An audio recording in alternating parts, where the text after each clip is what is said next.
Welcome to వార్త. నేను దేవా. నీట్ పేపర్కి సంబంధించి అటువైపు ధర్నా చౌక్ వద్ద BRS party working president KTR అయితే పాల్గొన్నారు. అంటే ఇదే విషయంపై మనతో పాటు మాట్లాడడానికి ఎమ్మెల్సీ అంజిరెడ్డి గారు ఉన్నారు. చెప్పండి సార్, కేటీఆర్ తన జన్మదిన వేడుకలను దూరం పెట్టి మరీ అంటే యువత గొంతుకగా నేను మాట్లాడుతున్నానని ధర్నా చౌక్ వద్ద చెప్పి గురిగింజ కింద తనకు నల్ల ఉంటే తెలియదంట.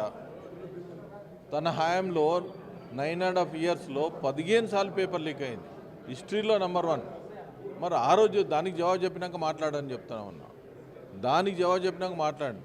మా దగ్గర పేపర్ లీక్ అయినాక 45 రోజులనే ఎగ్జామ్ పెట్టి 45 రోజులైంది. ఎగ్జామ్ రాసిర్రు, అందరు పాస్ అయిపోయారు, అన్నీ అయిపోయినాయి. ఈరోజు పార్లమెంట్ అవుతుంది. పార్లమెంట్ అయ్యేదానికి చూస్తూ సీజే పార్టీ ఏదైతే చేస్తూ ఉన్నదో దాన్ని చూసి ఈరోజు చేయడం జరిగింది. మరి మీ దగ్గర ఇన్నిసార్లు అయింది, విద్యార్థులు అయింది, అదేవిధంగా గ్రూప్ 1 అయింది. గ్రూప్ 1 అయితే విషయంలో మీరు చూసుకుంటే 10 సంవత్సరాలు ఇప్పుడు ఏదో కలెక్టర్ పోస్టులో ఉంటుండే. వాళ్ళ భవిష్యత్తు అంతా నాశనం చేసారు. దానికి జవాబు చెప్పండి అని అడుగుతున్నా. ప్రతి ఒక్కటి కనీసం 15 సార్లు పేపర్ లీక్ అయింది.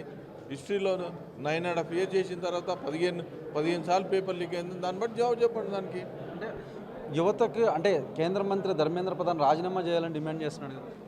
అరే నేను ఏమంటు ధర్మేంద్ర మీ దానిలో ఇప్పుడు యూపీఏ ప్రభుత్వం ఉంది. ఎవరు రాజీనామా చేశారు? 70 సార్లు పేపర్ లీక్ అయింది.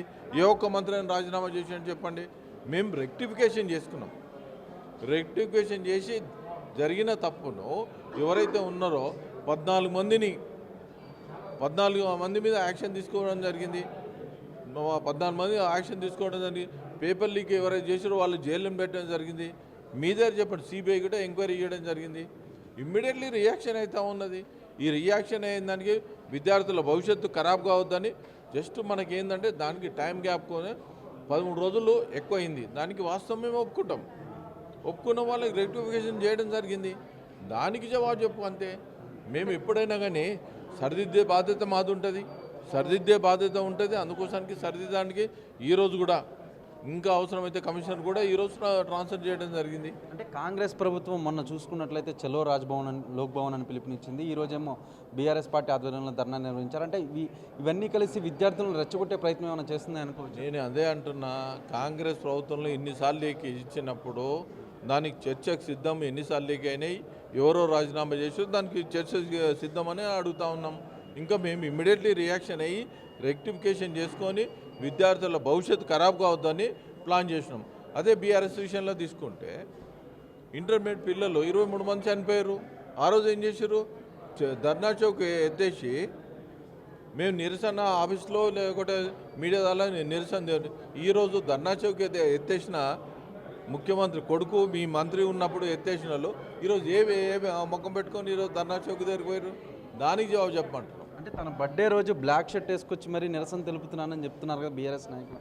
వద్దంటలే అండి. నేను నిరసన తెలపడానికి భారతదేశంలో అందరు తెలిపొచ్చు.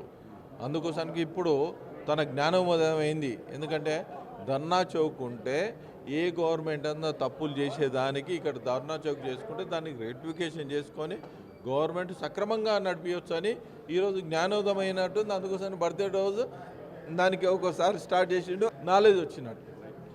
చూసారు కదా. మొత్తం మీద కనుక మనం చూసుకున్నట్లయితే ఈరోజే కేటీఆర్కి జ్ఞానోదయం అయ్యి ధర్నా చౌక్ వద్ద పుట్టినరోజు వేడుకలను సైతం పక్కన పెట్టి మరీ అటువైపు నీట్ పేపర్కి సంబంధించి యువత తరపున గలం విప్పారని, కానీ ఇది మంచి పద్ధతి కాదని తమ తప్పు తెలుసుకొని ఇప్పటికే అటువైపు సిబిఐ ఎంక్వైరీకి కానీ వీటన్నిటికీ ఇచ్చామని, ఇప్పటికైనా సరే తెలంగాణ యువత అటువైపు రాజకీయాల ప్రలోభాలకు లొంగకుండా తమ యొక్క అంటే యువతకు ఎట్టి పరిస్థితుల్లో బీజేపీ కేంద్ర ప్రభుత్వంలో ఉన్నటువంటి బీజేపీ అయితేనేమి బీజేపీ ఎట్టి పరిస్థితుల్లో అన్యాయం చేయదని అయితే మాత్రం ఎమ్మెల్సీ అంజిరెడ్డి చెప్పుకొచ్చారు. కానీ కార్తీక్తో దేవా వార్త, హైదరాబాద్.